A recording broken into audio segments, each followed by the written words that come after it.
Aujourd'hui, nous allons apprendre pourquoi il est important d'entretenir et de réparer correctement les armes et les munitions. Plus d'informations dans le rapport. 5.06.2026, nous sommes le 5. Nous sommes dans la 5e année et au 103e jour depuis le début de l'invasion totale. Soyez les bienvenus, je vous souhaite la bienvenue au rapport de situation. Dans le rapport d'aujourd'hui, nous verrons une séquence intéressante de la flottille de sous-marins que nous examinerons aussi. Il s'agit d'une lettre ouverte de Zelensky à Poutine et de la réponse de ce dernier. Et bien sûr, nous allons également examiner à nouveau ce qui se passe le long du front. Juste pour préciser, il n'y a eu ni avancée ni perte de terrain des deux côtés. Il est peu probable que nous en voyions bientôt, car il ne se passe pas grand-chose. Par contre, nous voyons déjà des images comme celle-ci. Mourmansk dans la mer de Barents, regardez-les. De vaillants hommes se tiennent devant les immenses sous-marins qui sont censés porter le prestige de la marine russe dans le monde entier. Ce ne sont que des enfants en uniforme, ce qui est désormais courant en Russie. Après tout, il faut déjà préparer activement la prochaine génération à la guerre qui dure maintenant depuis 1562 jours. Mais ignorons les enfants et concentrons-nous plutôt sur ce qu'il y a de bien plus intéressant sur cette image. Les deux sous-marins possèdent donc des filets anti-drones. Google Maps m'a tout de suite indiqué où se trouve la base navale.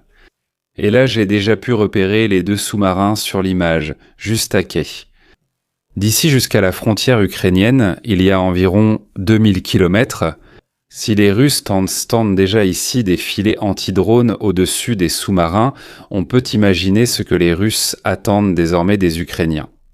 On est passé de « nous renversons le régime en 3 jours » à « nous essayons de protéger des sous-marins contre des sous-marins situés à 2000 km de la frontière et pour lesquels le drone doit aussi parcourir 2000 km dans son propre espace aérien ». La voie de la défense aérienne est déjà un développement très important. D'une part, cela montre qu'ils partent du principe que les Ukrainiens peuvent atteindre et frapper cet objectif. C'est pourquoi ils prennent aussi des précautions. Et d'autre part, cela montre aussi qu'ils ne croient même pas en leur propre défense anti-aérienne, qui n'est pas capable d'abattre un drone sur plus de 2000 km si l'on part du principe que les drones décollent aussi depuis l'Ukraine, ce qui devrait normalement être le cas. D'un autre côté, nous avons aussi vu récemment que les Ukrainiens pouvaient lancer le drone FP1 ou FP2 depuis un conteneur de camion. Si l'on infiltre à nouveau un tel drone en Russie, alors la portée devient presque triviale et tout pourrait devenir une cible potentielle. Des images montrent un tir avec le système de lance-flammes lourd TOS-1A que nous n'avons d'ailleurs pas vu depuis longtemps, où l'une des roquettes perd sa propulsion juste après le lancement et vole pratiquement de façon incontrôlée. Pourquoi n'avons-nous pas vu ce système depuis longtemps ? Eh bien, il a une portée très faible, une portée de 10 à 15 km selon le projectile. Et maintenant, cela se trouve généralement dans les zones de destruction des lignes de front. Chaque drone pourrait ainsi le repérer et l'attaquer rapidement. Et de tels systèmes sont généralement détruits après un impact sur le dépôt de munitions, qui est installé à l'extérieur du véhicule. Je suppose que l'enregistrement a également été réalisé sur un secteur du front qui n'est pas fortement contrôlé par les drones, donc pas sur les principaux lieux d'affrontement. Peu après l'incident, le véhicule de lancement présente aussi des problèmes temporaires, semblant parfois risquer de prendre feu. Avec le TOS-1A, ce n'est pas un petit problème. Ces véhicules transportent des dizaines de roquettes thermobariques. En cas de dysfonctionnement majeur ou de réaction en chaîne, le lanceur explose seul, comme après avoir été touché par un drone. Cela peut arriver des deux côtés. Les munitions, lanceurs ou autres systèmes ne sont jamais totalement fiables, mais restent suffisants. Un bon entretien réduit les risques d'erreur.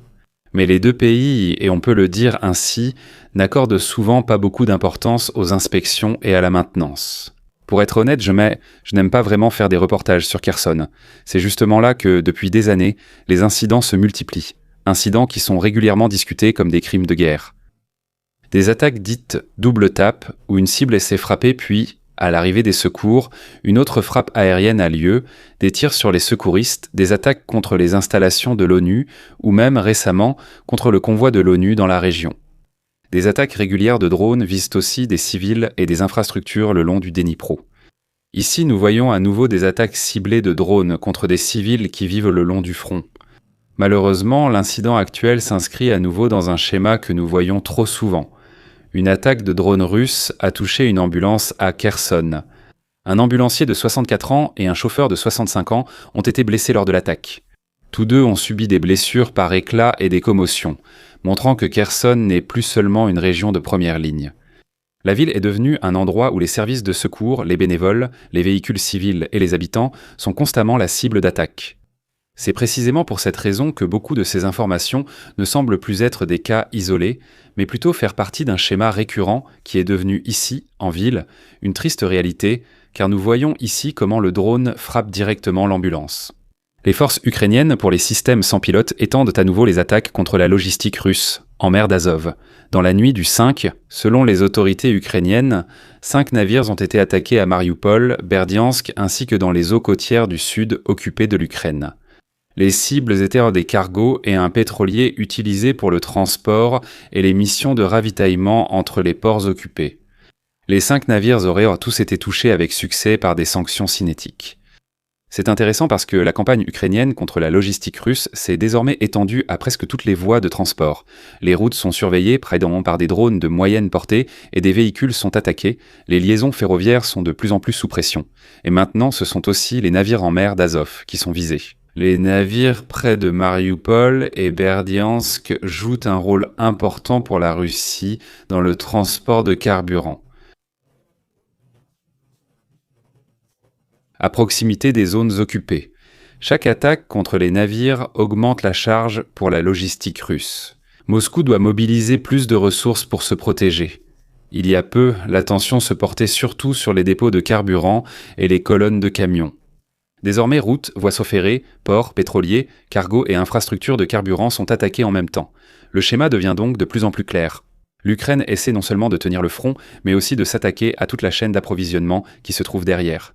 Elle fait donc exactement ce qu'ils ont annoncé il y a quelques jours et, comme on peut le voir, avec un certain succès. Zelensky a écrit une lettre inhabituelle, directe et ouverte à Poutine.